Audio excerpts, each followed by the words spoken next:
SM Store, amanah dalam muamalah. Wa na'udzu billahi min syururi anfusina wa min sayyiati a'malina. Man yahdihillahu fala mudhillalah wa man yudlil fala hadiyalah. Asyhadu an la ilaha illallah wahdahu la syarikalah wa asyhadu anna Muhammadan abduhu wa rasuluh. Ya ayyuhalladzina amanu taqullaha haqqa tuqatih wa la tamutunna illa wa antum muslimun. Amma ba'du fa inna asdaqal hadithi kitabullah wa khairul huda huda Muhammadin sallallahu alaihi wa ala alihi wasallam wa syarrul umuri muhdatsatuha fa inna kulla muhdatsatin bid'ah wa kulla bid'atin dhalalah wa kulla dhalalatin finnar. Masyarul muslimin wal muslimat, para ikhwan dan akhwat, para jamaah yang semoga senantiasa dirahmati dan dimuliakan oleh Allah Subhanahu wa taala. Alhamdulillah, kita bersyukur kepada Allah Azza wa Jalla di kesempatan yang berbahagia ini Allah kembali mengumpulkan kita di dalam majelis ilmu yang mulia ini, di dalam kajian rutin kita, yaitu kajian kitab Syarah Arba'in An-Nawawiyah, penjelasan dari hadis Arba'in An-Nawawi yang ditulis oleh Al-Imam Abu Zakaria Yahya ibn Sharaf An-Nawawi rahimahullahu ta'ala. Pada kesempatan yang berbahagia ini kita akan masuk ke dalam hadis yang ke-10, di mana hadis yang ke-10 ini adalah hadis yang diriwayatkan oleh Imam Muslim di dalam sahihnya, di dalam Kitabuz Zakah, pada bab Qubulus Shadaqati minal kasbi thayyib wa tarbiyatiha, yaitu bab yang menjelaskan tentang sedekah yang diterima dari jalur yang baik atau dari cara yang baik, yang mana hadis ini terdapat pada nomor yang ke-65 dan 1015. Nomor hadis yang ke-65 dan 1015. Dari sahabat Abu Hurairah radhiyallahu taala anhu, bahwasanya Nabi alaihi salatu wassalam pernah bersabda, "Innallaha ta'ala thayyibun la yaqbalu illa thayyiban." Sesungguhnya Allah itu maha baik dan tidak menerima kecuali perkara-perkara yang baik. Wa innallaha amaral mu'minina bima amara bihil mursalin. Dan sesungguhnya Allah Ta'ala memerintahkan kepada orang-orang yang beriman dengan apa-apa yang Allah perintahkan kepada para rasul. Lalu Nabi SAW membacakan firman Allah yang pertama dalam surat Al-Mu'minun pada ayat yang ke-51. Kata Allah Subhanahu wa taala, ya ayyuhar rusulu, wahai para rasul. Jadi menggunakan kata jamak, bukan menggunakan kata mufrad satu, karena rusul itu jamak dari kata rasulun. Jadi rasulun itu bentuk tunggal, sedangkan bentuk jamaknya rusulun. Kata Allah Subhanahu wa taala, ya ayyuhar rusulu, wahai para rasul, kulu minat thayyibati wa'malu sholihan. Makanlah dari yang baik-baik dan beramal solehlah kalian. Kemudian ayat yang kedua yang dibacakan oleh Nabi SAW, yaitu dalam surat Al-Baqarah pada ayat yang ke-172, di mana Allah Ta'ala menyebutkan, ya ayyuhalladzina amanu, wahai orang-orang yang beriman, kulu min thayyibati ma razaqnakum, makanlah oleh kalian perkara-perkara yang baik dari apa yang kami rizkikan kepada kalian. Nah, ini dua ayat yang dibacakan oleh Nabi alaihi salatu wassalam di dalam hadis ini. Kemudian Nabi SAW melanjutkan sabdanya dengan mengatakan, summa dzakara rajula, kemudian beliau menyebutkan sebuah contoh, yaitu seseorang yang melakukan perjalanan yang panjang Ash'as akbar, yang mana karena perjalanan yang panjang tersebut orang ini Ash'as, rambutnya menjadi kucel, akbar, kemudian dipenuhi dengan debu, sudah tidak karuan kondisinya. Yamuddu yadaihi ilas sama, kemudian dia mengangkat kedua tangannya ke langit seraya dia merengek-rengek dan mengatakan, ya Rabbi, wahai Rabbku, wa mat'amu haram, wa mashrubuhu haram, wa ghudhiya bil haram, fa anna yustajabu lidzalik. Akan tetapi Nabi menyebutkan ternyata orang ini makanannya yaitu bersumber dari yang haram, minumannya bersumber dari yang haram, dan daging yang tumbuh dari dirinya tersebut berasal dari perkara-perkara yang haram. Bagaimana Allah Subhanahu wa taala akan mengabulkan doa-doa yang dia panjatkan. Jadi di sini hadis yang sahih yang diriwayatkan oleh Al-Imam Muslim di dalam sahih beliau.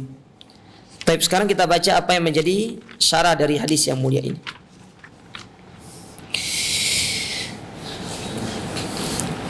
Kata Syekh Muhammad bin Shalih Al-Utsaimin, beliau menjelaskan beberapa kata di dalam atau beberapa kalimat di dalam hadis ini. Sebelum nanti beliau menyebutkan tentang pelajaran-pelajaran yang bisa diambil dari hadis ini. Hadis ini lumayan panjang ya. Lumayan panjang ini, kalau dari bukunya ada sekitar 5 lembar. Jadi kalau 5 lembar itu 10 halaman. Iya. Baik. Kita baca di sini. Kalimat yang pertama yang ingin dijelaskan oleh Syekh di sini yaitu sabda Nabi SAW, innallaha ta'ala tayyibun, sesungguhnya Allah itu baik. Sesungguhnya Allah itu apa? Baik. Apa maksudnya di sini? Kalimatu tayyibin bimakna tahirun. Kalimat tayyib itu sama dengan kata tahir. Apa itu tahir? Tahir itu artinya bersih. Tahir itu artinya bersih atau suci. Tahir ini sama dengan kata toharo, yang mana toharo itu artinya apa? Bersuci. Ya, bersuci artinya. Apa yang dimaksud dengan suci di sini? Yaitu munazzahun anin naqais. Bahwasanya Allah itu suci dari segala kekurangan. Allah itu tidak memiliki kekurangan, jemaah. Allah itu maha sempurna. Kesempurnaan Allah itu abadi. Tidak seperti manusia. Manusia itu tidak ada sempurnanya. Mungkin dari sisi penciptaan manusia itu sempurna, tapi manusia itu memiliki kekurangan. Cukuplah sifat lupa itu termasuk salah satu kekurangan dari manusia. Sementara Allah itu tidak pernah lupa. Kita itu memiliki satu sifat yang disebut dengan lupa. Apalagi kalau masalah hutang, suka lupa kita. Iya ya. Hutang itu sering lupa. Saya lupa apa saya pernah hutang nggak sama kamu gitu kan. Tapi kalau minjem pasti ingat. Kalau minjem uang itu pasti ingat. Ya. Tapi kalau sudah selesai minjam, lupa. Ya, tidak mau bayar hutang. Ya. Makanya cukuplah manusia itu dikatakan dia memiliki kekurangan dengan sifat lupa yang ada pada dirinya. Sementara Allah Ta'ala itu tidak memiliki sifat lupa. Ya. Nah, ini contoh kekurangan manusia. La yatarihi al-khabas bi ayyi halin minal ahwal. Dan Allah Subhanahu wa Ta'ala itu tidak tersisipi dengan keburukan sedikit pun. Tidak ada keburukan sedikit pun bagi Allah Ta'ala. Allah itu maha sempurna. Allah memiliki kesempurnaan, yang mana kesempurnaan Allah itu mencakup segala hal. Dari keilmuannya, dari kekuasaannya. Makanya Allah Subhanahu wa Ta'ala dalam hadis qudsi pernah mengatakan, apa kata Allah? Kalau sekiranya seluruh manusia ini bermaksiat kepada Allah, tidak ada yang taat sedikit pun kepada Allah Subhanahu wa Ta'ala, maka Allah mengatakan la yanqusu min mulkihi syai'a, tidak akan mengurangi sedikit pun dari kerajaan Allah Subhanahu wa Ta'ala.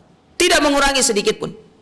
Sebaliknya, Kalau sekiranya seluruh manusia ini ala atqa bi rajulin wahidin minkum, yaitu orangnya semua taat, tidak ada yang maksiat sama Allah, semuanya sholat 5 waktu, semuanya bertauhid, semuanya taat sama Allah, tidak ada yang maksiat, maka Allah pun mengatakan la yazidu min mulki syai'a, tidak akan menambah sedikit pun dari kerajaan Allah Subhanahu wa taala. Allah itu sempurna.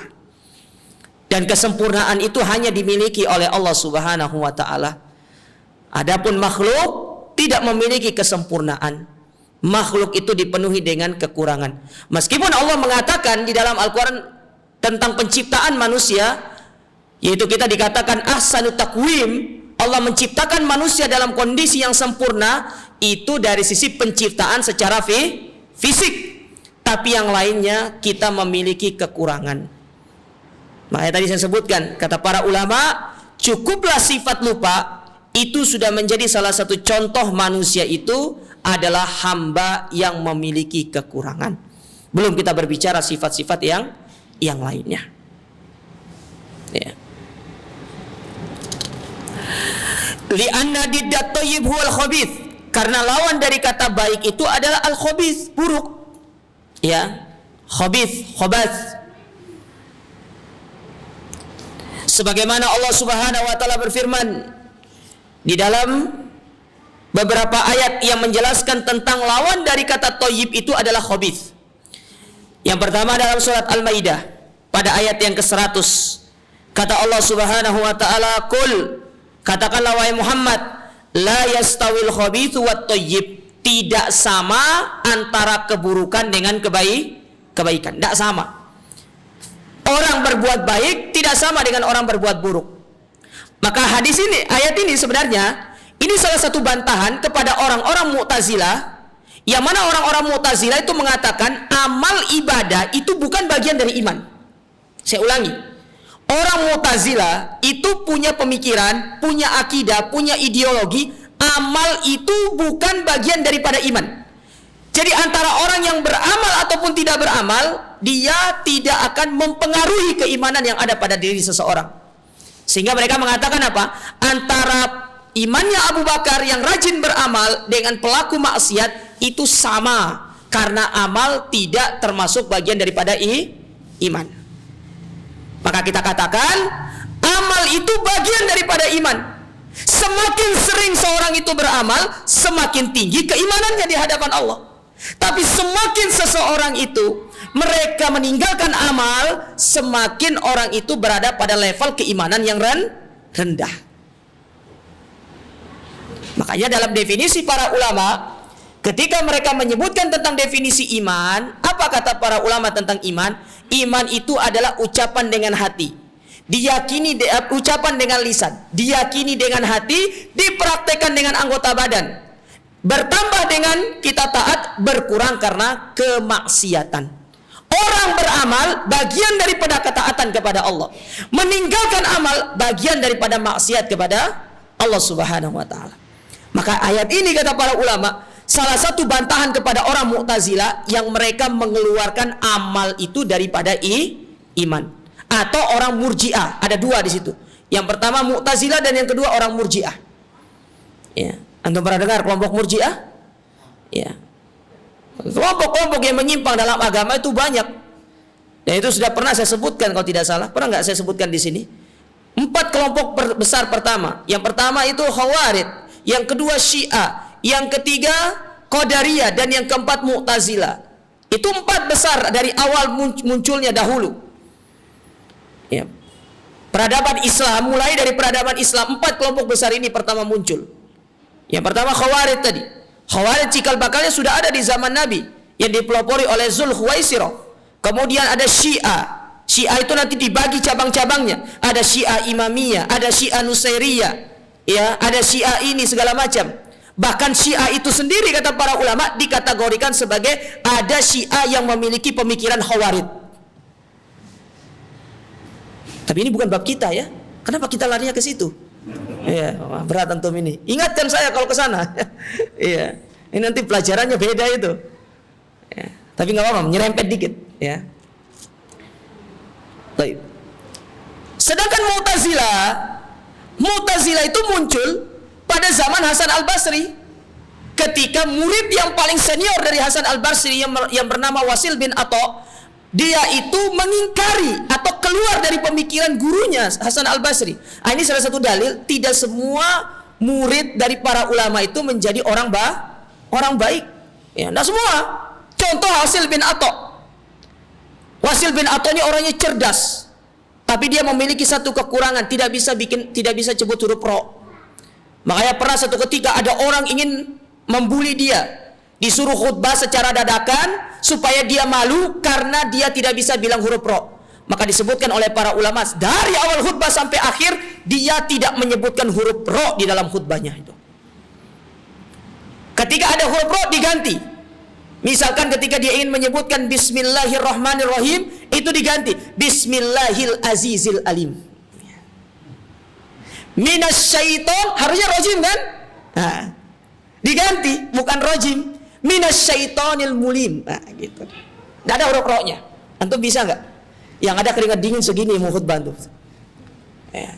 Wasil bin Atha enggak. Tapi dia menyimpang, keluar dari pemikiran guru beliau Hasan Al-Basri karena satu pemikiran yang tidak sama. Dia memandang pelaku dosa besar itu tidak mukmin, tidak kafir. Di antara dua tempat. Ya, dikeluarkan dari Islam, tidak Islam, tidak mukmin, tapi di akhirat dia kafir. Makanya para ulama mengkategorikan Mu'tazilah itu bancinya Khawarij. Banci dia. Karena Khawarij tegas, pelaku dosa besar kafir.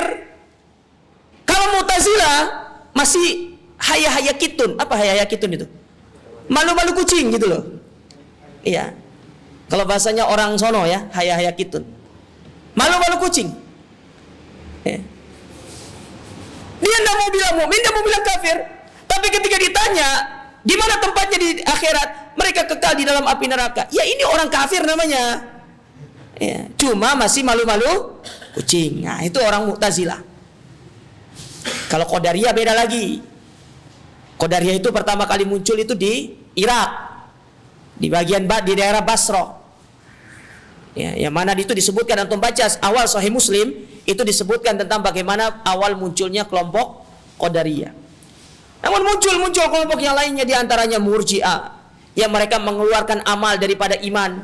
Orang beramal itu tidak mempengaruhi iman, padahal secara tegas orang yang beramal itu akan mempengaruhi iman. Sebagaimana yang Allah firmankan di dalam Al-Quran, innamal mu'minun idza dzukirallahu wajilat qulubuhum wa idza tuliyat alaihim ayatuhu zadatuhum imana. Ya, sesungguhnya orang yang beriman apabila disebutkan ayat-ayat Allah kepada mereka bergetar hati mereka. Kalau mereka itu melakukan amalan, maka bertambahlah keimanan mereka. Kata para ulama, sesuatu yang bisa bertambah otomatis bisa berkurang. Itu hukum baku berlaku. Seperti botol ini, bisa antum tambah airnya, antum kurangi bisa. Berarti berlaku hukum bertambah dan berkurang. Iman itu begitu. Iman itu bertambah dengan amal, berkurang karena kemaksiatan. Maka dari sini ayat ini menjelaskan kepada kita, tidak sama orang yang melakukan keburukan dengan yang melakukan kebaikan. Tidak sama. Orang taat sama maksiat itu tidak sama. Ya, maka tidak bisa disamakan keimanan Abu Bakar dengan keimanannya pelaku maksiat, itu tidak sama. Ya, tidak sama. Bahkan kalau antum baca akidah-akidah mereka mengatakan orang yang paling bertauhid, sebenarnya makhluk yang paling bertauhid kepada Allah itu adalah iblis. Kenapa? Dia nggak mau sujud kepada Adam. Padahal yang menyuruh sujud itu siapa? Allah. Ketika Allah memerintahkan seseorang, memerintahkan hambanya untuk sujud, maka itu berlaku hukum boleh untuk kita melakukannya. Tetapi ketika Allah tidak mengeluarkan satu perintah, maka tidak boleh kita melakukan hal tersebut. Contoh itu, malaikat iblis disuruh sujud kepada Adam, tapi iblis tidak mau. Ya. Namun mereka mengatakan iblis itu adalah hamba yang sangat bertauhid karena dia tidak mau sujud kepada makhluk. Padahal itu merupakan perintah Allah Subhanahu wa ta'ala. Baik. Ayat yang kedua yang menjelaskan tentang kebaikan itu tidak sama dengan keburukan. Orang baik itu tidak sama dengan orang buruk. Dalam surat An-Nur pada ayat yang ke-26 kata Kata Allah Subhanahu wa taala, al-khabithatu lil khabithin. Wanita yang buruk mereka itu bagi laki-laki yang buruk. Wanita wal khabithuna lil khabithat. Laki-laki yang buruk untuk wanita yang buruk. Ya. Lalu apa kata Allah? Wat thayyibatu lit thayyibin. Laki-laki perempuan yang baik Allah ciptakan bagi laki-laki yang baik. Wat thayyibuna lit thayyibat. Dan laki-laki yang baik Allah ciptakan bagi perempuan yang baik. Ya. Maka dari sini saya ingin menjelaskan kepada antum satu faedah. Kalau memang ya kita itu sudah menjadi orang baik, nggak usah nambah PR kalau mau nikah itu. Ustaz, saya ingin merubah dia. Antum merubah diri saja sendiri itu susah. Apalagi mau merubah orang. Nikah itu nggak usah tambah PR. Antum cari yang instan saja. Ya. Apa maksudnya cari instan? Cari yang sudah jadi. Ya. Tapi harus juga tahu diri. Ustaz, tolong carikan jodoh. Kriterianya apa? Hafal 30 juz. Antum hafal berapa juz? Juz 30, Ustaz. Ya. Yang nggak cocok. Ya. Tahu diri. Maksud tahu diri? Ya kalau memang. Tapi kalau antum bisa dapat, itu bagian daripada keutamaan Allah. Tapi gini loh jamaah. Antum jangan sampai cari istri yang lebih pintar dari antum. Nanti antum digurui sama istri antum. Jangan. Cari istri itu di bawah kita. Ya. Masa antum mau dibenerin bacaannya? Mas, salah loh. Ya. Iku loh, hoknya itu kurang makhrajnya. Akhirnya terjadi perang dunia ketiga nanti. Saya ini kepala rumah tangga. Ya, jangan seperti itu. Syekh Utsaimin, beliau itu memberikan saran, carilah seorang istri itu kalau bisa itu yang dibawa kemampuannya dengan kita. Tapi kalau antum mampu mencari yang lebih baik dan antum siap bersabar, ya. Siap bersabar, baik itu dari faktor eksternal maupun internal, hadzalah bas, itu tidak ada masalah. Cuma harus sabar. Iku lu bojone ndak iso ngaji gitu. Lucu aja, Pak. Ya. Tapi kalau perempuan nggak apa-apa, cari laki-laki yang tinggi. Ustaz, saya ingin cari jodoh, misalkan perempuan. Kriterianya kalau bisa nikah sama ustadz gitu kan. Tapi saya kasih tahu, nikah sama ustadz itu susah. Sering ditinggal. Ya. Apalagi nanti ustadznya kawin lagi, bahaya. Ya. Jadi antum harus tahu ini koridornya. Ya.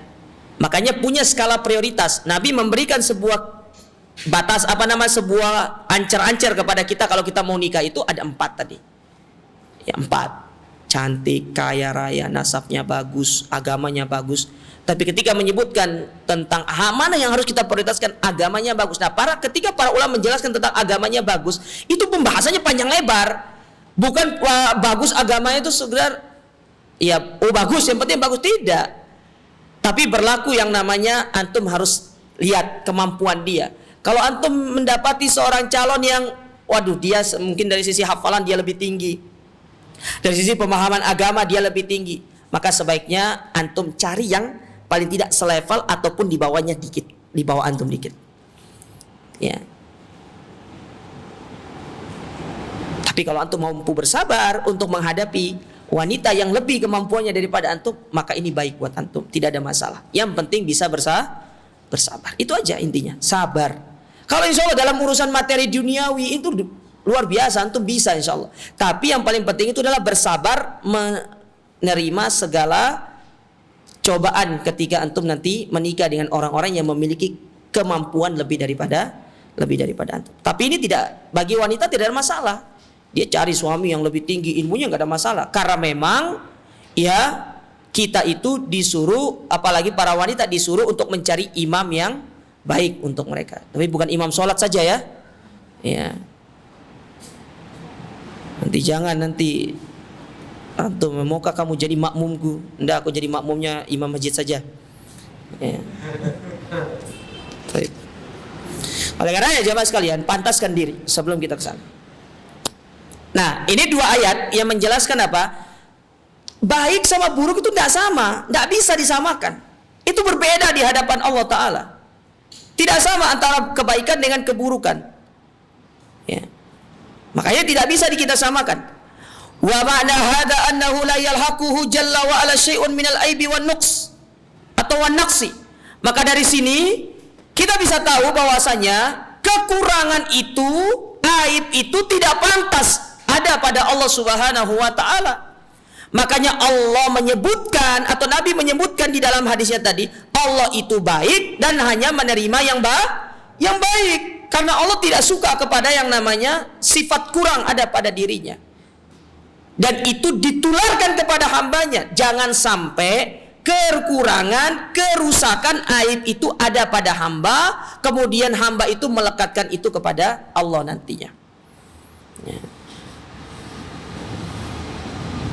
Karena jamaah sekalian, ini perlu dipahami. Allah tidak pantas untuk mendapatkan kekurangan atau sifat kurang maupun aib, cacat, tidak. Ya. Karena itu merupakan salah satu bentuk sifat yang tercela bagi Allah Ta'ala. Fahuwa azza wa jalla thayyibun fi dzatihi. Dan itulah Allah Subhanahu wa taala yang maha baik dalam sifatnya, dalam zatnya. Ya, zat Allah itu sempurna. Wa fi asma'ihi, dan nama-nama Allah. Makanya nama-nama Allah itu tidak ada nama-nama Allah itu yang jelek. Tidak ada nama Allah itu yang salbiyah. Semua nama Allah itu diambil dari yang baik-baik. Makanya ada sebuah kaidah disebutkan oleh para ulama akidah. Apa kaidahnya? Setiap nama memiliki sifat, tapi tidak semua sifat memiliki nama. Karena nama Allah itu diambil dari sifat-sifat yang baik. Contoh, Allah memiliki nama Ar-Rahim. Apa sifatnya? Rahmah. Allah Maha Penyayang. Maka sifat Allah itu adalah Allah memiliki kasih sayang. Tapi berbeda ketika Allah disifati dengan Al-Ghadab. Allah itu marah. Allah punya sifat marah. Tapi tidak ada nama Allah itu Maha Pemarah. Tidak ada. Karena nama Allah itu diambil dari sifat-sifat yang baik. Contoh lagi, Nabi bersabda, Innallaha yaghar, sesungguhnya Allah itu cemburu. Allah punya sifat cemburu. Dan kecemburuan Allah itu terjadi ketika hambanya melakukan kemaksiatan. Tapi kalau antum buka Al-Quran, buka hadis Nabi, buka kitab para ulama, buka bab yang membahas tentang asma wa sifat, tidak ada nama Allah itu Allah Maha Pencemburu. Tidak ada. Tapi sifat cemburu itu ada pada Allah Subhanahu wa ta'ala. Karena sekali lagi kaidahnya tadi antum harus perhatikan, setiap nama Allah itu baik, setiap nama punya sifat, tapi tidak semua sifat memiliki nama. Karena sifat Allah itu karena nama Allah diambil dari sifat-sifat Allah yang baik. Makanya Allah mengatakan apa? Walillahil asmaul husna. Allah itu memiliki nama-nama yang indah. Ya. Makanya semuanya nama-nama Allah itu baik semua, sifat dari sifat yang baik. Allah punya nama Ar-Razzaq, Maha Pemberi rizki. Maka apa sifat Allah Ta'ala? Suka memberikan rizki kepada hambanya. Makanya kalau antum minta rizki itu sama Allah. Jangan minta rizki sama manusia. Iya. Kita ini suka minta rizki sama manusia. Manusia itu hanya sebagai perantara untuk disampaikan rizki itu kepada kita. Adapun semata-mata yang memberikan rizki itu adalah Allah Subhanahu wa ta'ala. Makanya minta sama Allah. Ya. Innallaha huwar razzaq. Allah yang memberikan kita rizki. Allah yang memberikan kita segalanya dari rizki-rizki dunia ini. Maka jangan minta kepada manusia, minta kepada Allah. Ya, karena manusia itu hanya sebagai perantara yang menyampaikan rizki itu kepada kita. Ya. Allah memiliki nama Al-Alim. Allah Maha mengetahui. Maka apa sifat Allah? Sifat Allah itu al-ilmu. Allah itu memiliki ilmu. Dan ilmu Allah itu luas. Ilmu Allah itu luas, tidak sama dengan ilmunya manusia. Ilmu manusia terbatas, apalagi berkaitan dengan sifat dan juga zat Allah terbatas, ada batasannya. Tapi ilmu Allah itu luas. Makanya kalau antum lihat nama Allah yang memiliki terjemahan yang sama, itu ada sekitar 3 nama. Seperti Al-Alim, Al-Khabir, Al-Basir. Ini sama. Secara terjemahan itu sama, tapi secara makna ini berbeda. Al-Alim, apa Al-Alim? Al-Alim ini adalah nama Allah yang sifatnya mengetahui secara umum. Allah itu mengetahui secara umum. Kalau sudah berbicara secara spesifik, maka masuk ke dalam nama Allah yang berikutnya, Al-Basir. Allah mengetahui secara mendetail.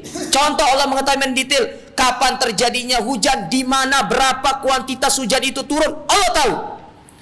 Bagaimana daun itu jatuh, jam berapa, di mana, dalam kondisi apa, apakah diterbangkan oleh angin ataukah yang lainnya, Allah tahu dengan nama Allah yang namanya Al-Basir.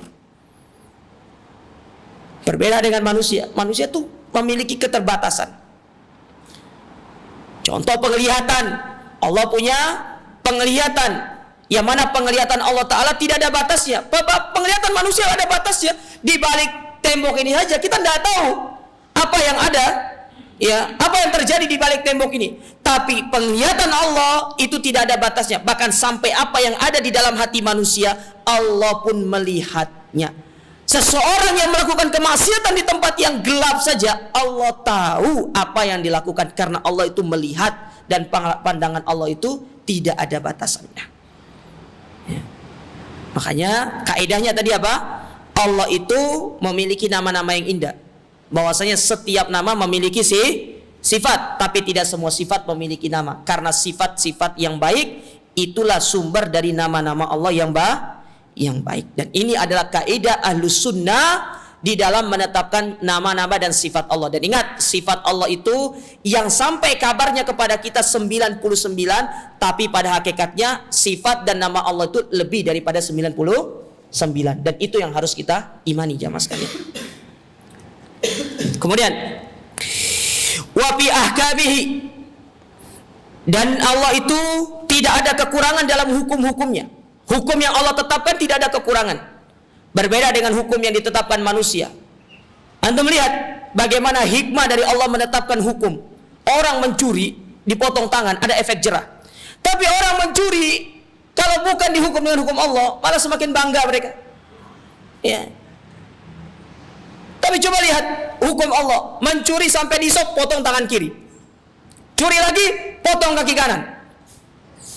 Kalau sudah mencuri sekali dipotong tangan kiri masih bisa mencuri, berarti ini orang nggak tahu malu sudah. Karena sudah ketahuan pasti dia itu adalah seorang pencuri, seorang pezina, tidak menikah. Allah berfirman, wazaniyatu fajliduhunna, ya fajlidu mi'ata jalda. Orang laki-laki berzina dan perempuan yang berzina, maka mereka dicambuk 100 kali. Itu bagi yang tidak menikah. Dan dicambuknya itu di hadapan umum, bukan di tempat tersembunyi, supaya ada malu bagi yang lainnya juga. Dan ini pelajaran bagi yang lain, bagi yang melihatnya. Kalau dia berzina, ketahuan, dia maka dicambuk seperti itu. Kalau yang sudah menikah, dirajam sampai mati. Tapi coba lihat kalau hukum yang berlaku selain daripada hukum Islam, banyak kekurangannya. Tapi hukum Allah tidak. Ya, oleh karena jamaah sekalian, tidak ada kekurangan dalam segala sesuatu yang Allah ciptakan, baik pada dirinya maupun pada ciptaan-ciptaan Allah, dan juga hukum-hukum yang Allah Subhanahu wa taala tetapkan. Oleh karenanya Allah itu adalah maha baik, dan Allah itu jauh dari sifat kekurangan maupun cacat, tidak seperti manusia. Nah, itu penjelasan dari kata innallaha thayyibun. Allah itu maha baik. Thayyib.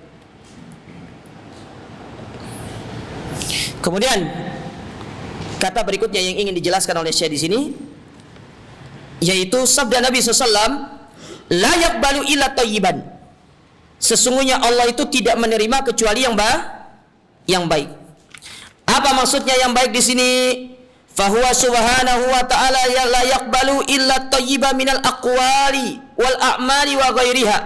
Allah itu tidak menerima kecuali yang baik-baik, baik dari perkataan. Ya, makanya al kalimatut thayyibatu shadaqah. Kalimat yang baik itu apa? Sedekah. Tapi sebaliknya, kalimat yang jelek itu merupakan petaka. Makanya kenapa Nabi mengatakan apa? Al-kalimatut thayyibatu shadaqah. Kalimat yang baik itu adalah sedekah. Ya, karena ketika seorang berbicara yang baik, orang mendengarnya menjadi tenang, nyaman, berarti dia telah memberikan kebahagiaan kepada orang, dan itu sudah dihitung sedekah di sisi Allah Subhanahu wa taala. Ya. Makanya kalau ingin dapat sedekah, ingin bersedekah tanpa mengeluarkan harta, salah satunya adalah berucap dengan ucapan yang baik. Kata Allah Subhanahu wa taala, wa qulu linnasi husna, dan katakanlah kepada manusia itu perkataan yang baik. Bahkan di dalam surat Al-Ahzab pada ayat yang sering dibacakan oleh khotib atau seorang ustadz ketika menyampaikan kajian atau ceramah, apa kata Allah taala? Ya ayyuhalladzina amanu ittaqullaha wa qulu qaulan sadida. Wahai orang-orang yang beriman, bertakwalah kepada Allah dan ucapkanlah perkataan yang baik. Kata para ulama tafsir, mereka mengatakan seolah-olah Allah itu ingin mengatakan begini, wahai orang-orang beriman, bertakwalah, dan di antara bentuk bertakwa itu ucapan yang baik. Itu maksudnya. Jadi ucapan yang baik itu bagian daripada sifat orang bertakwa. Sebaliknya, ucapan yang buruk itu bukan mencerminkan sifat orang-orang bertakwa. Apalagi kalau lisannya itu kotor, suka mencela, suka mencaci maki, suka menggibah, suka memfitnah, suka mengadu domba. Ini bahaya. Nabi sudah mewanti-wanti kita untuk menjaga ucapan ini.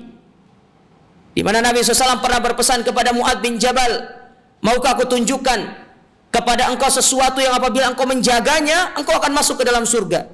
Kata Mu'adz, apa itu? Nabi memegang lisannya seraya mengatakan, kafu alaika hada, jaga lisanmu. Karena kebanyakan orang dimasukkan ke dalam api neraka lantaran karena apa? Lisannya. Dalam hadis riwayat Muslim dari Abu Sa'id Al-Khudri radhiyallahu ta'ala, ketika Nabi menyebutkan tentang sebab orang itu bangkrut di hari kiamat. Apa di antara sebab orang itu bangkrut di hari kiamat? Ketika Nabi bertanya kepada para sahabat, siapa yang bangkrut? Para sahabat mengatakan yang bangkrut orang gak punya fulus, orang gak punya harta, orang gak punya uang. Itu orang yang bangkrut. Maka Nabi menjelaskan orang yang bangkrut itu orang yang datang di hari kiamat dengan pahala sholat, dengan pahala puasa, dengan pahala zakat, dengan pahala haji, seluruh pahala dia bawa. Tapi pahala itu habis dibagi kepada orang lain, bukan dia yang menikmatinya. Ketika Nabi menyebutkan sebab dari dia pahalanya dibagikan kepada orang lain, apa poin yang pertama Nabi SAW sebutkan kepada para sahabat? Faqad syatama hada, dia ini lisannya kasar, suka mencaci maki dan memfitnah orang. Poin pertama disebutkan. Maka hati-hati dengan lisan jemaah. Ya, Allah sebutkan wa qulu linnasi husna, katakanlah kepada manusia itu perkataan yang baik. Jadi jaga lisan kita, ya, karena Allah Subhanahu wa taala tidak akan menerima ucapan-ucapan yang kotor dari hambanya, hanya menerima ucapan-ucapan yang baik. Nabi adalah orang yang sangat terkenal dengan lisannya yang baik. Bahkan ketika Nabi pun harus menjawab, ya, doa keburukan dari orang Yahudi kepada beliau, beliau hanya menjawabnya dengan jawaban wa alaikum, dan semoga itu juga tertimpa kepadamu. Beda sama Aisyah. Aisyah ngegas beliau, ya, wa alaikum, ya, laknatullahi alaik, ya, laknatullahi alaik, kata Aisyah. Ikhwatul kiradati wal khanazir, wahai saudaranya babi-babi dan monyet. Lolos Aisyah itu. Tapi Nabi tidak. Lihat, dalam Nabi itu membantah keburukan saja atau membalas keburukan, Nabi itu tidak mengucapkan perkataan yang buruk, hanya mengeluarkan kata yang itu sudah tidak terlalu banyak, dan itu sudah menunjukkan Nabi itu sangat menjaga lisannya. Oleh karenanya jamaah sekalian, kita jaga lisan kita, karena Allah tidak akan menerima kecuali dari perkataan-perkataan yang baik. Kemudian disebutkan di sini wal a'mal, dan Allah itu tidak akan menerima dari perbuatan-perbuatan yang buruk.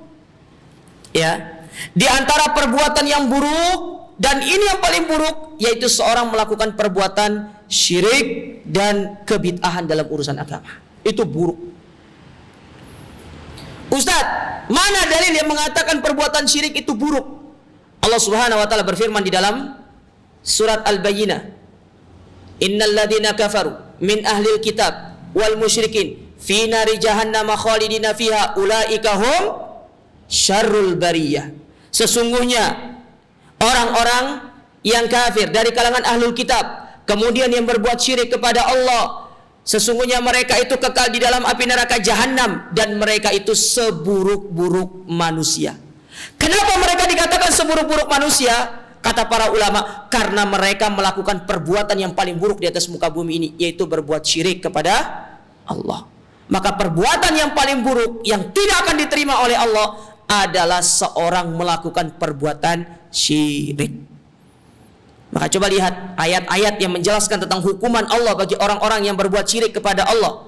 Salah satunya dalam surat Al-Furqan ketika Allah menyebutkan apa, wa qadimna ila ma amilu, kami akan berikan amal-amal mereka di hari kiamat, faja'alnahu haba'an mansura, dan kami jadikan amal ibadah itu seperti debu yang berterbangan. Kenapa amal itu seperti debu yang berterbangan? Karena perbuatan syirik yang mereka lakukan, tidak bertobat kepada Allah, dan menjadikan amal ibadah mereka menjadi sia-sia. Maka hati-hati dari perbuatan syirik. Tinggalkan kesyirikan, tinggalkan sarana-sarana yang bisa menjerumuskan kita kepada kesyirikan. Karena itulah ciri-ciri seorang muslim yang sejati. Ya. Jauhi sarana, termasuk orang-orang yang bisa menjerumuskan kita kepada kesyirikan, itu harus kita tinggalkan. Karena itu merupakan perintah dari Allah dan Rasulnya. Wa kullu radiin, maka segala macam bentuk keburukan, fahuwa mardudun indallah, maka semuanya itu tertolak di sisi Allah. Segala macam bentuk keburukan, baik itu ucapan yang buruk atau perbuatan yang buruk, itu ditolak oleh Allah Subhanahu wa taala. Fala yaqbalullahu illa thayyiba, karena Allah tidak akan menerima kecuali yang baik. Wa min dzalika, di antara contohnya, as-shadaqatu bil malil khabis, seorang sedekah dengan harta yang jelek. La yaqbalu Allah tidak akan menerimanya. Antum sedekah tapi dengan harta riba, Allah tidak terima. Antum sedekah tapi dengan mencuri. Karena ada orang-orang yang profesinya mencuri, tapi untuk untuk supaya mencurinya tetap aman, sedekah dia. Tidak diterima.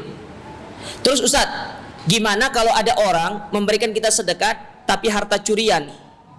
Apakah boleh diterima? Jawabannya boleh. Jawabannya boleh. Ya, adzan ya. Adzan. Ya, kita selesai kita tutup dulu di sini. Insyaallah kita lanjutkan setelah salat Isya. Wallahu taala a'lam bissawab. Alhamdulillah wassalatu wassalamu ala Rasulillah, amma ba'd. Kita lanjutkan kembali. Maka disebutkan di sini di antara contoh Allah tidak menerima kecuali yang baik, seperti seorang bersedekah tapi dengan cara yang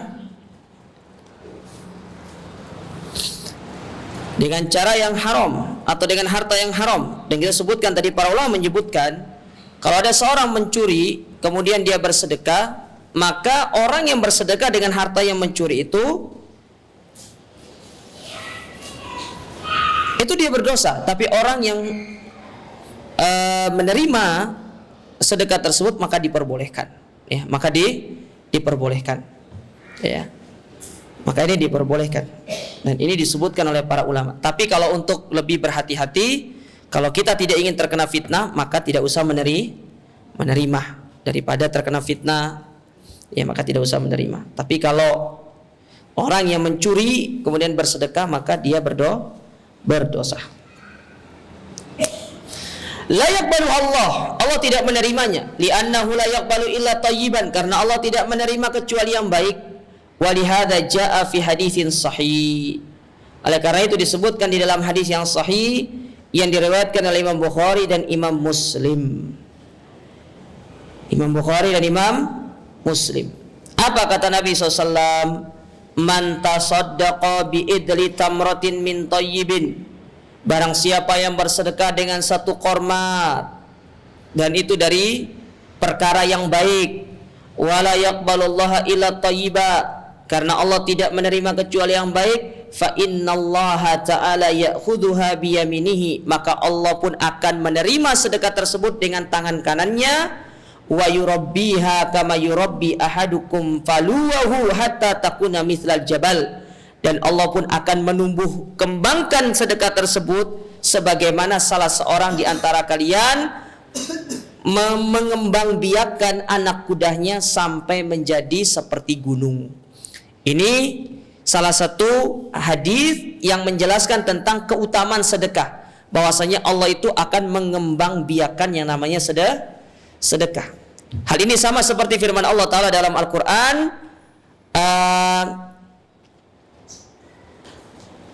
yamhaqullahu riba wa yurbis shadaqat. Allah akan menghanguskan riba dan Allah itu mengembangbiakan yang namanya sedekah. Maksudnya Allah akan terus melejitkan yang namanya sedekah itu.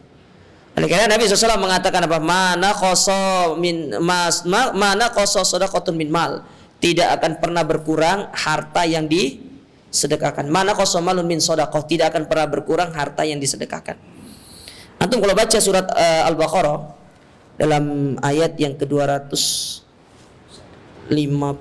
ya, 54 atau 51 itu? 54 ya. Coba kita lihat dulu. Saya lupa ayatnya.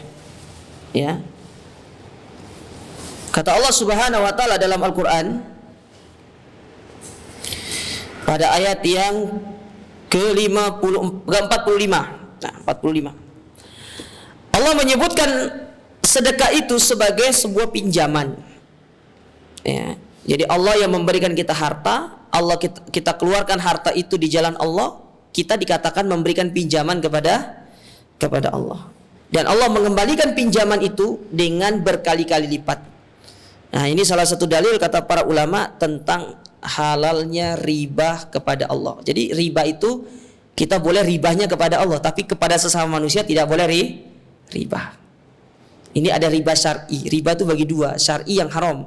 Yang syar'i Allah berbuat riba kepada kita, tapi yang haram kita berbuat riba kepada orang, itu yang haram. Ya, maka kalau antum ingin transaksi ribawi yang syar'i, banyak-banyak sedekah. Banyak-banyak sedekah. Dan yang Allah lihat itu bukan nominalnya, tapi keikhlasannya.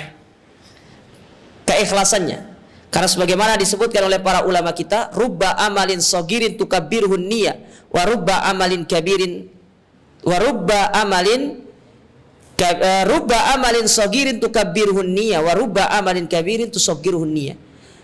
Betapa banyak amalan yang besar dia menjadi kecil karena pengaruh niat yang tidak ikhlas. Dan betapa banyak amalan yang besar kecil menjadi besar karena keikhlasan seseorang yang sangat besar di sisi Allah.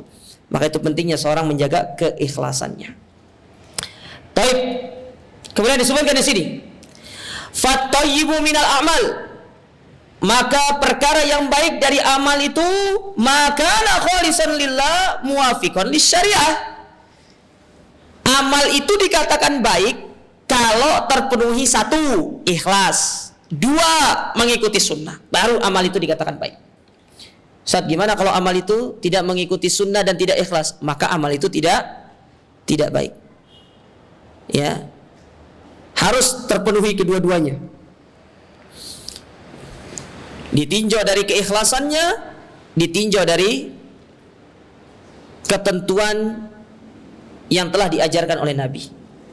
Makanya sering saya sampaikan ke jemaah, sunnah itu seperti apa? Kalau yang ingat apa namanya ucapan saya, sunnah itu seperti SOP. Ya, SOP.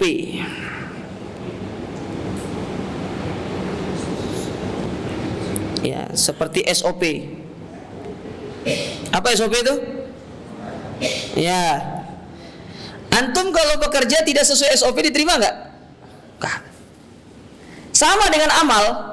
Amal itu punya SOP-nya. SOP-nya itu sunnah Nabi. Keluar dari SOP-nya Nabi nggak diterima.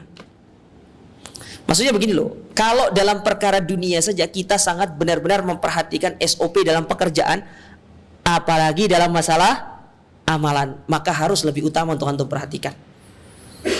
Ya. Jangan sampai kita termasuk dalam firman Allah, amilatun nasibah tasla narun hamiyah.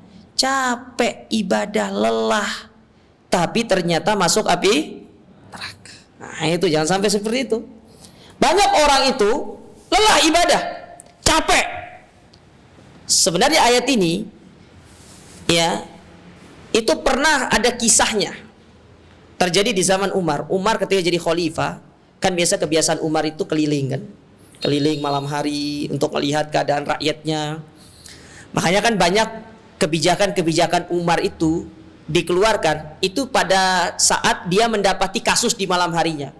Seperti contoh, ini kita menyimpang dikit.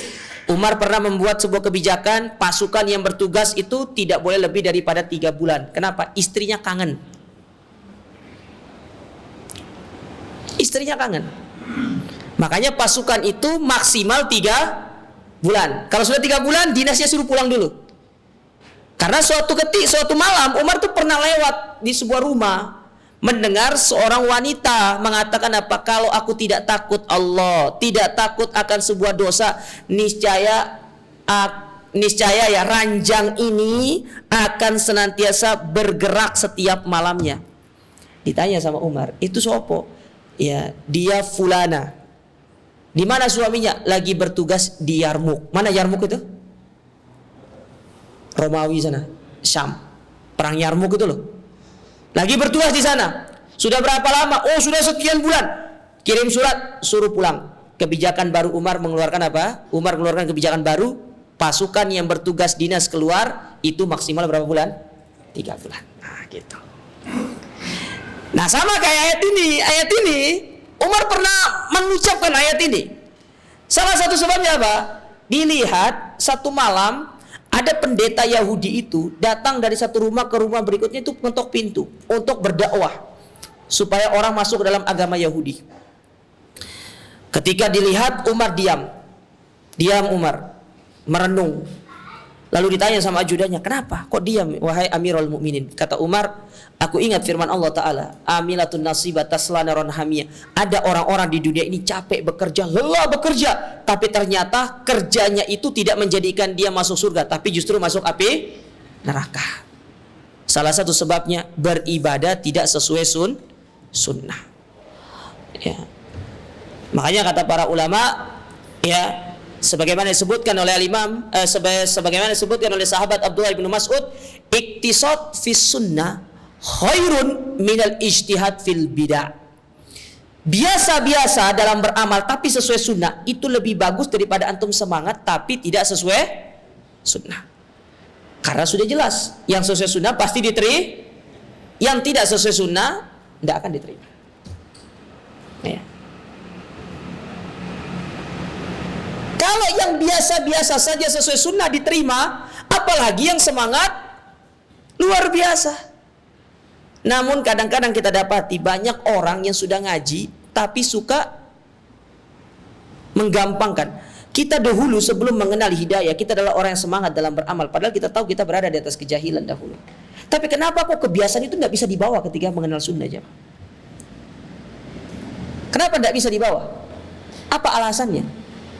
Kenapa dulu kita sebelum mengaji, sebelum kenal sunnah, kita kok orang yang masya Allah semangat dalam berzikir itu, tidak lelah, tidak kenal lelah kita itu. Tapi kenapa ketika antum ngaji, kok kebiasaan itu berubah? Padahal sebenarnya kebiasaan itu ditetapkan saja, cuma hanya diluruskan aja dengan cara yang benar, gitu loh maksudnya. Cuma bedanya kok selesai ngaji itu, kalau sudah ngaji malah semangatnya beribadah itu berkurang. Ya, berkurang. Tidak dipertahankan. Padahal sudah berada di atas kebenaran, tinggal dipertahankan aja sesuai dengan sunnah saja, tapi tetap semangat. Ini enggak. Ya. Apalagi dengan semakin banyaknya antum belajar, itu makin banyak sekali suka mencari-cari celah. Kita dapati sebagian orang-orang yang sudah lama ngaji itu, mereka salah di dalam menggunakan ilmu yang mereka gunakan. Dan ini tidak boleh. Para sahabat, mereka adalah orang yang sangat antusias. Meskipun Umar, Utsman, Abu Bakar telah dijamin masuk surga, tapi mereka tetap semangat dalam beribadah. Itu loh maksudnya. Mereka itu sudah dijamin loh masuk surga. Ya, dijamin masuk surga. Mereka ikut perang Badar, mereka ikut perang ini segala macam, dijamin masuk surga sama Nabi SAW. Tapi jaminan itu tidak menjadikan mereka itu menjadi lemah, menjadi loyo, menjadi lemas dan tidak bersemangat dalam ibadah. Tetap mereka tingkatkan. Nah, kita tuh harus demikian gitu loh. Dulu sebelum ngaji kita adalah orang yang semangat. Tapi berada dalam pengamalan yang salah. Nah sekarang sudah ngaji, sudah mengetahui tentang kebenaran, semangatnya tetap dipertahankan, tinggal caranya saja yang digeser menjadi cara yang benar gitu maksudnya. Ya. Ini yang kurang dari kita, ini yang keliru dari kita. Ya. Ini yang keliru. Nah ini yang perlu coba untuk kita bermuhasabah. Kita muhasabah diri. Ya. Karena memang kita ini harus ada satu waktu untuk muhasabah. Imam Ibnu Qayyim rahimahullah, beliau pernah menyebutkan ada 4 hal, ada 4 waktu yang harus ada dalam diri kehidupan seorang manusia itu. Yang pertama, al-waktu lil muhasabah, waktu untuk muhasabah. Antum harus punya waktu ini. Yang kedua, al-waktu lil tanazzuh, waktu untuk jalan-jalan itu harus ada. Ya. Jadi kalau ustadz libur kajian untuk jalan-jalan itu wajar itu. Iya. Lo Nabi jalan-jalan betul tidak? Jalan-jalan. Ya tapi jangan sampai libur kajian ya. Ya, maksudnya ada waktu untuk antum bersama, antum jalan-jalan, antum bersama keluarga, ya segala macam. Yang ketiga, waktu lil munasohah atau waktu lil istinsoh, waktu untuk meminta nasihat dari teman. Antum perlu untuk mendengar, kita tuh perlu jamaah untuk mendengar dari orang bagaimana pendapat orang tentang kita, apa kekurangan-kekurangan kita itu perlu. Ya. Ya, dan antum ketika diminta tolong untuk menyampaikan kebenaran, sampaikan apa adanya. Tapi jangan sampai dengan cara apa, kamu itu ya orangnya begini. Nah, berikan nasihat yang baik gitu loh. Ya. Sedangkan yang keempat, kata Imam Ibnu Qayyim itu al-waktu lil amal, waktu untuk beramal itu penting. Ya. Nah ini 4 waktu kata Imam Ibnu Qayyim disebutkan harus ada dalam diri seseorang. Ya. Terutama waktu li muhasabatin nafs, untuk kita itu apa? Mengkoreksi diri kita, bermuhasabah itu penting, muhasabah. Karena Allah Taala berfirman dalam surat Al-Hasyr, ya ayyuhalladzina amanu ittaqullaha wal tanzur nafsum ma qaddamat liqad. Ya. Setiap orang perlu untuk mempersiapkan dirinya untuk hari esok.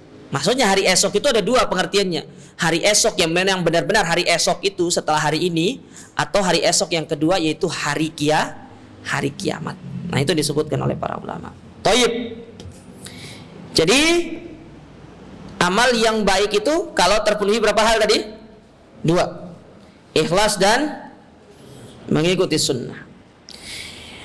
Kemudian wa thayyibu minal amwal, adapun harta yang baik itu terpenuhi pada dirinya 1, maktasaba an tariqin halal, didapatkan dengan cara yang halal. Jadi cara yang halal bukan menghalalkan. Nah, itu beda. Cara yang halal sama menghalalkan segala cara itu beda aja. Kalau menghalalkan segala cara, haram masuk, halal mah. Makanya ada sebuah ungkapan di tengah-tengah kita itu, Ustadz, yang haram saja susah dicari, apalagi yang halal katanya. Sebenarnya nggak susah dicari yang halal itu. Cuma terkadang kita yang suka putus asa. Yang halal banyak. Mau kerja, yang penting mau kerja cari nafkah. Ya.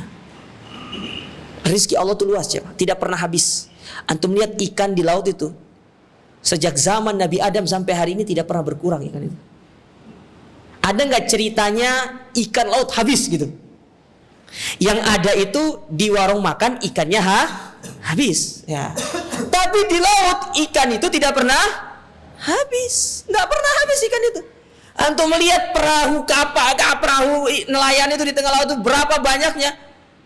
Bahkan sampai kapal-kapal, tahu nggak? Kayak misalkan saya punya saudara kerja di Korea itu, di kapal kapal ikan, dia sekali ngelaut itu 1 bulan 40 hari, sebulan 10 hari, jadi 40 hari di atas laut. Balik bawa ikan, balik lagi ikannya sama-sama aja, sebanyak itu tetap, tidak pernah berkurang, tidak pernah ceritanya habis ikannya itu, tidak ada ceritanya habis ikannya itu, ya, nggak ada. Karena memang rezeki Allah itu luas, luas, banyak rezeki Allah itu. Tinggal kita mau mencari atau tidak.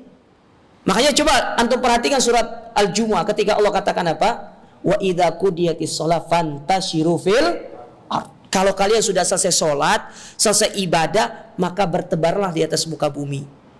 Ya, kita disuruh ibadah sebentar. Setelah itu antum mau cari harta, antum mau cari dunia, silakan. Tapi ketika waktunya sholat ya sholat, waktunya ibadah ya ibadah. Itulah baru dikatakan dunia dan akhirat itu seimbang. Waktu ibadah ya ibadah. Ketika panggilan adanya sudah antum tinggalkan pekerjaan antum, itu baru dikatakan dunia itu seimbang. Allah itu tidak menyuruh kita begini loh jemaah. Allah itu tidak menyuruh kita antum kerja 8 jam sebagaimana prosedur di sebuah kantor 8 jam kerja. Ya. Kemudian antum ibadah 8 jam. Enggak, sholat itu cuma 10 menit. 10 menit sholat. Kalau ditambah zikir 15 menit. 5 kali 15 menit berapa kira-kira? Berapa? 75 menit. 1 jam 15 menit. Dibandingkan antum kerja di kantor 8 jam. Mana yang lebih lama? Lebih lama di kantor. Hanya 1 jam 15 menit Allah minta waktu kita untuk apa? Beribadah dalam bentuk sholat. Kalau mungkin ditambah dengan baca Qur'annya, taruhlah baca Qur'an itu 1 lembar itu antum baca per hari. Tidak lama kok. Kalau antum yang baik bacaannya, yang lancar bacaannya, 1 lembar itu cuma 2-3 menit. 1 halaman loh, 1 halaman ya. Kalau 1 lembar mungkin 5 menit antum baca. Kalau antum yang bacanya bagus, mungkin kalau yang bacanya masih ngeja-ngeja ya mungkin bisa sampai 30 menit. Taruh dah 10 menit lah kita baca Quran per hari, sehari. Atau mungkin kalau antum mau tambah per setiap sholat 10 menit, berarti ada 50 menit. Taruhlah kita total ibadah kepada Allah itu 3 jam. Enggak, belum sebanding dengan antum duduk di kantor 8 jam itu. Tapi Allah Subhanahu wa taala tidak mempermasalahkan itu. Enggak pernah mempermasalahkan itu kepada kita. Yang Allah permasalahkan itu ketika kita meninggalkan dunia tapi kita lupa terhadap akhirat. Antum pernah dengar kisah Suhaib Ar-Rumi? Suhaib Ar-Rumi, seorang sahabat dari Romawi. Ya.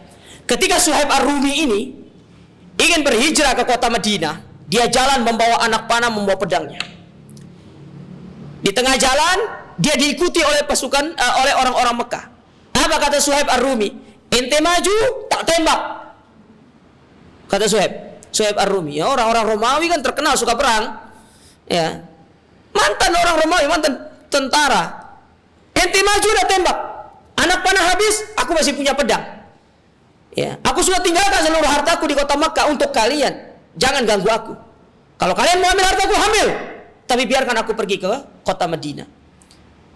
Ketika Suhaib Ar-Rumi sampai di Madinah, diceritakan kepada Nabi SAW tentang bagaimana perjalanan Suhaib Ar-Rumi ini. Turun firman Allah Ta'ala dalam Al-Quran, wa minan nasi man yashri nafsahu ibtigha'a mardatillah. Ada di antara manusia itu yang menjual dirinya untuk menggapai ridho Allah. Itu ayat yang berkaitan dengan Suhaib Ar-Rumi. Dia jual dirinya. Ya, dia tinggalkan dunianya. Dia tinggalkan seluruh harta kekayaannya. Demi apa? Demi Allah, demi ketaatan dia kepada Allah. Allah ganti dengan yang lebih baik di kota Madinah. Nah, kita pun demikian jemaah. Ya, kita ini diberikan sama Allah segala hal. Tinggal bagaimana kita bersyukur kepada Allah Ta'ala dengan cara kita beribadah, mengikuti sunnah, jangan berbuat syirik. Sebagaimana perintah Allah kepada Nabi Daud, i'malu ala Daud syukra, beramallah sebagaimana Nabi Daud dalam bentuk dia bersyukur kepada Allah Subhanahu wa taala. Jadi yang pertama tadi apa? Caranya yang halal. Yang kedua, ya, di antara harta yang halal itu adalah zatuhu, zatnya halal. Ya, zatnya halal. Jadi harta itu tidak hanya caranya, tapi zatnya juga halal. Ya. Wa amma maktasaba an tariqi muharram fa innahu khabith. Adapun orang-orang yang mendapatkan harta itu dari cara yang haram, maka itu harta itu dihitung haram sama Allah Ta'ala. Ada orang mencuri, haram. Ya, ada orang merampok, ya haram. Apalagi korupsi, haram. Ya. Karena cara dia mendapatkan itu haram. Mana itu secara cara? Bagaimana kalau zat? Yang dicuri ternyata minuman keras, ya zatnya sudah haram. Yang dicuri ternyata babi, ya, haram. Ya. Jadi perlu diperhatikan harta itu dari mana dia mendapatkannya. Apakah dengan cara yang haram atau cara yang halal? Karena bedakan antara menghalalkan dengan segala cara dan dengan cara yang halal. Itu beda. Kalau menghalalkan segala cara berarti haramnya masuk, halalnya masuk. Tapi kalau dengan cara yang halal maka pasti dia mencarinya dari cara-cara yang dihalalkan.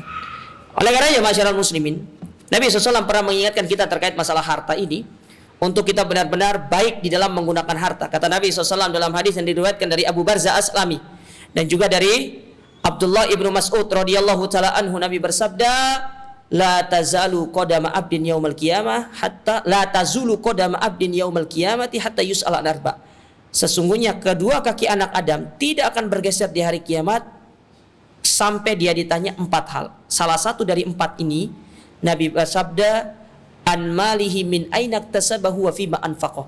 Tentang hartanya, dari mana dia mendapatkan dan untuk apa dia habiskan. Dari mana antum dapat? Apakah dari cara yang halal ataukah menghalal segala cara? Itu pertanyaan pertama. Yang kedua, untuk apa dihabiskan harta itu?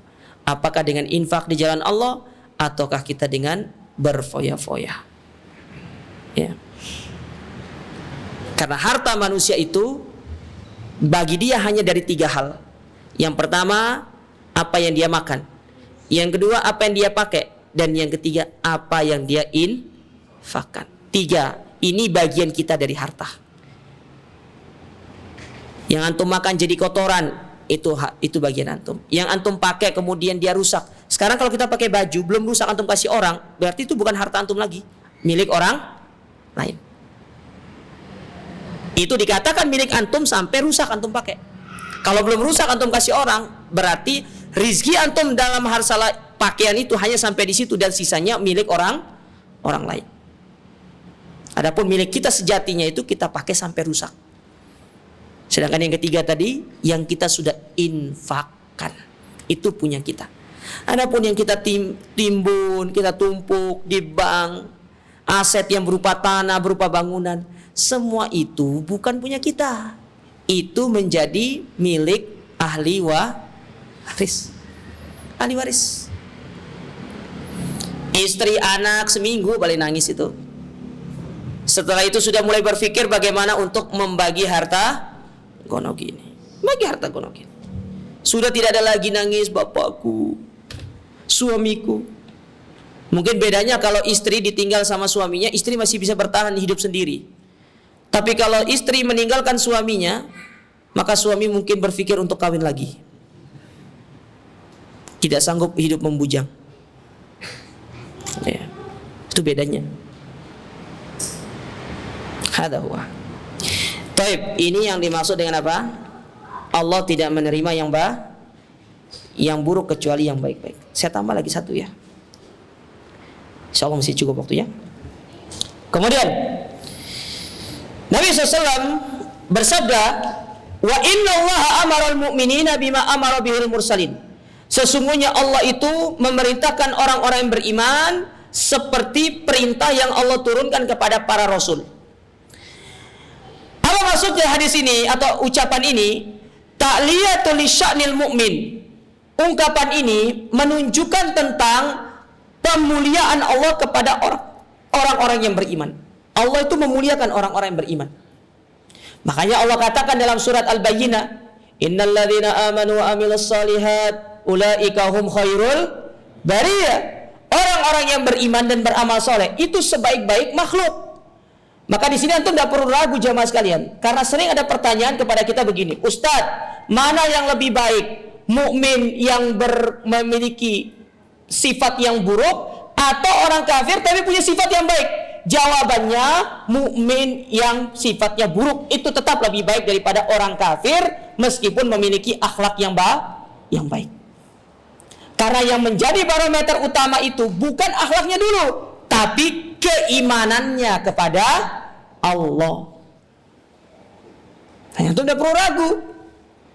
Ya, kadang-kadang kita suka dilemparkan syubhat-syubhat demikian. Ya, lebih baik dia orang kafir tapi berbuat baik, suka membantu. Enggak. Allah katakan kok dalam Al-Quran, innal ladzina kafaru min ahlil kitabi wal musyrikina fi nari jahannam khalidina fiha ulaika hum syarrul bariyah. Ini ayat secara tegas mengatakan orang kafir, orang musyrik itu buruk di mata Allah. Kalaupun mereka berbuat baik, Allah memberikan balasan mereka di dunia, tapi balasan di akhirat mereka tidak dapat. Itu di antara keadilan Allah. Tapi orang mukmin ketika dia berbuat baik, dia dapat kebaikan di dunia, dapat kebaikan di akhirat. Sekarang pertanyaannya, Ustaz, orang kafir masuk Islam, apakah kebaikannya dahulu di masa kafir diberikan? Jawabannya diberikan. Yang penting dia mau masuk Islam. Seperti kisah Amr bin As. Amr bin As mau masuk Islam, nawar dulu sama Nabi. Ya Muhammad, ya, aku masuk Islam. Pertanyaanku, aku ini kan berbuat baik dahulu di masa-masa jahiliyah. Kira-kira dibalas gak kebaikanku sama Allah Ta'ala? Apa jawaban Nabi SAW? Al-hijratu tajubu ma qabla. Hijrah itu menghapuskan dosa-dosa yang telah berlalu, dan pahala-pahala itu akan dikembalikan dari kebaikan yang kau lakukan sebelum engkau berhijrah, sebelum kau masuk Islam. Jadi diberikan kebaikan itu.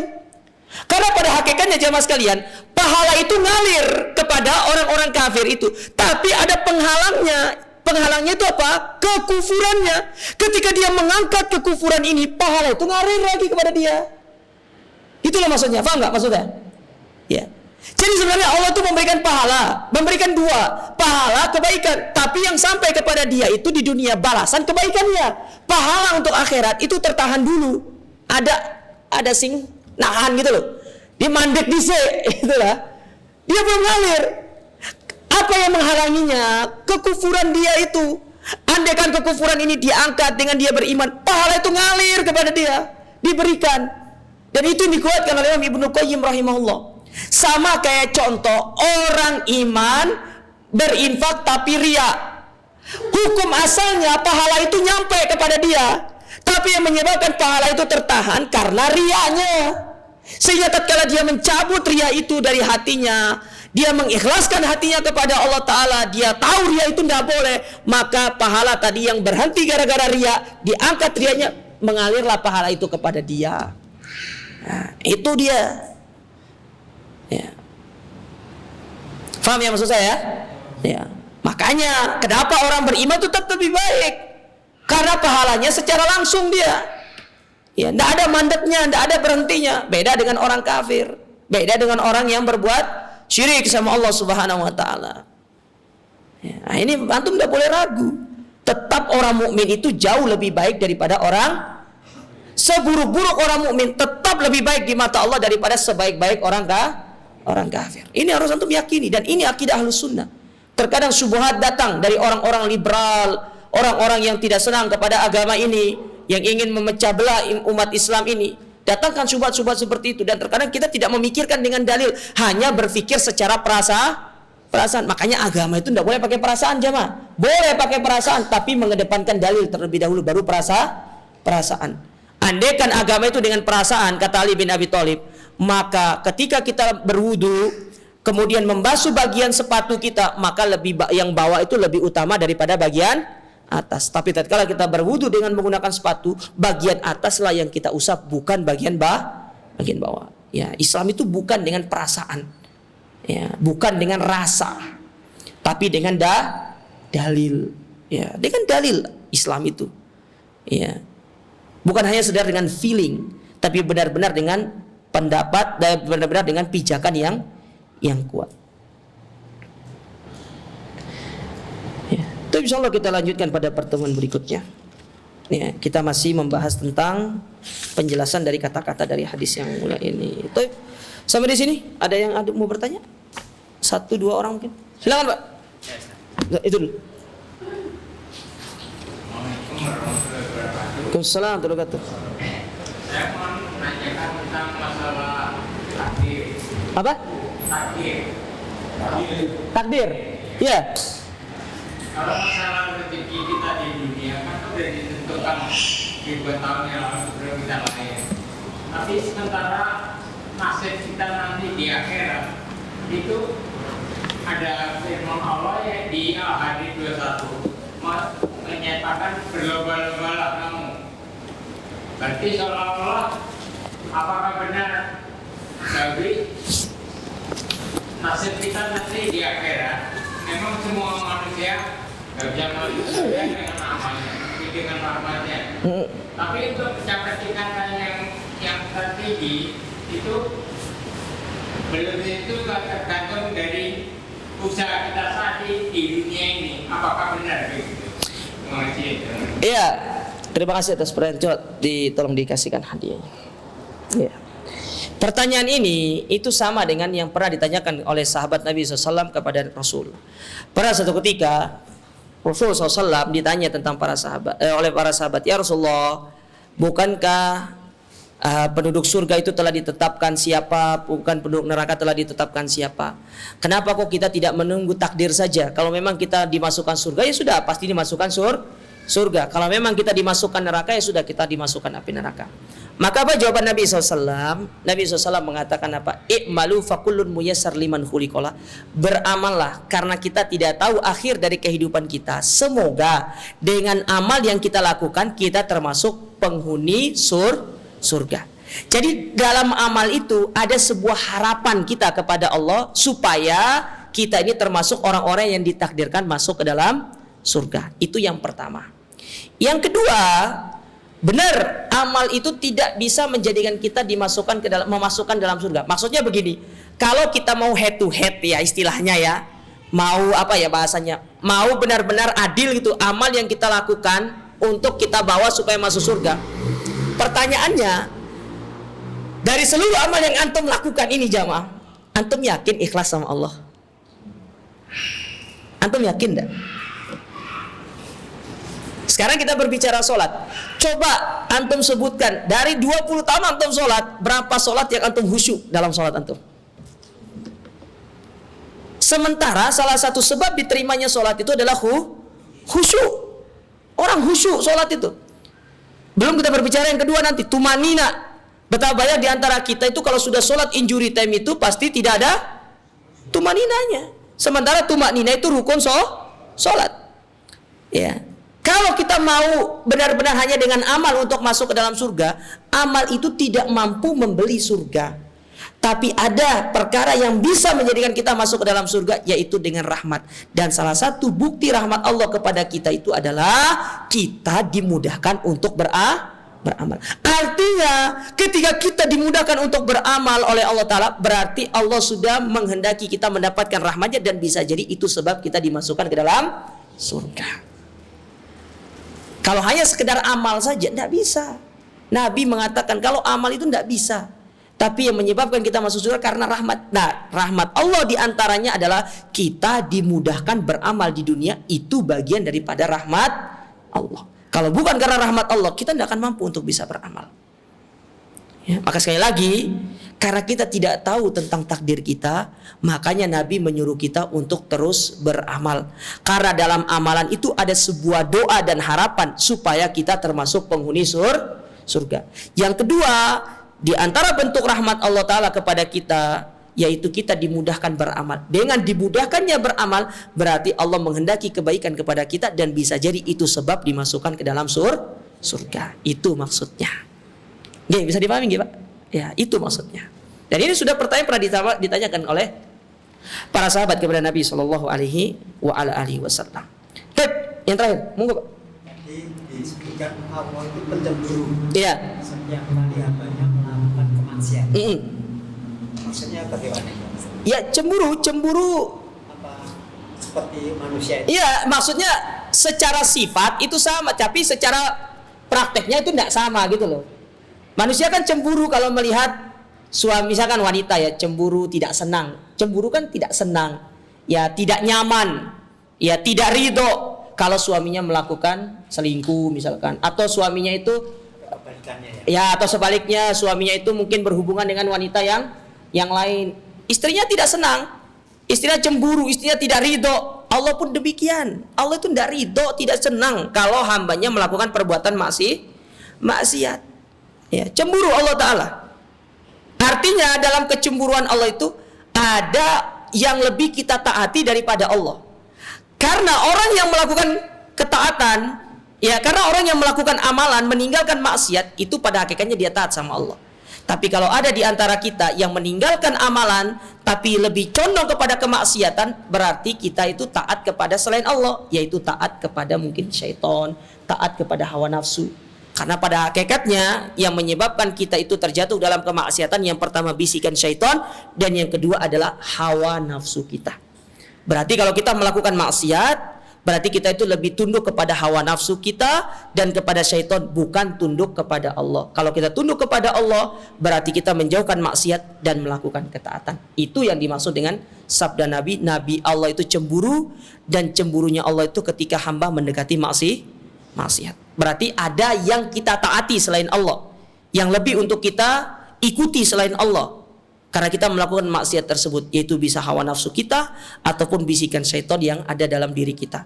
Karena kalau orang yang benar-benar taat kepada Allah, maka niscaya dia tidak akan pernah bermaksiat dan meninggalkan kemaksiatan, serta senantiasa sibuk dengan ketaatan kepada Allah Subhanahu wa taala. Oleh karena itu, bagaimana caranya supaya Allah tidak cemburu kepada kita? Maka jauhkan diri dari maksiat dan tetapkan diri di atas ketaatan. Dan dengan kita melakukan ketaatan tersebut, Allah akan ridho. Kalau Allah sudah ridho kepada kita, maka kita akan menjadi hamba yang akan senantiasa dicintai dan senantiasa akan diberikan apapun oleh Allah Subhanahu wa taala. Jadi intinya jamaah, kita hidup ini cari ridho Allah, bukan cari ridho cari ridho Allah. Jangan cari ridho manusia. Antum susah cari ridho manusia itu jamaah sekalian. Ya, susah. Tidak mudah. Ya, tapi mencari ridho Allah gampang. Antum cari ridho manusia susah, tapi cari ridho Allah gampang. Cukup taat, tinggalkan maksiat, Allah ridho sama kita. Tapi kalau ridho manusia, mau satu dunia ini antum kasih sama dia, tidak akan pernah ridho sama kita. Ya. Tidak akan pernah ridho. Karena memang sifat manusia itu ya seperti itu. Ya. Terus bagaimana caranya supaya manusia itu ridho sama kita? Cari ridho Allah, Allah akan menjadikan manusia ridho kepada kita. Insya Allah nanti akan ada pembahasannya itu sendiri pada hadis-hadis yang akan datang terkait masalah sebab-sebab yang bisa menjadikan kita dicintai oleh Allah Subhanahu wa taala. Terima wallahu alam yang bisa saya sampaikan pada kesempatan berbahagia ini. Insyaallah kita lanjutkan pada pertemuan berikutnya jemaah. Jazakumullah khairan atas perhatian antum semuanya. Kurang lebihnya kami mohon maaf. Subhanakallahumma rabbana bihamdika asyhadu an la ilaha illa anta astaghfiruka wa atubu ilaik. Wassalamualaikum warahmatullahi wabarakatuh.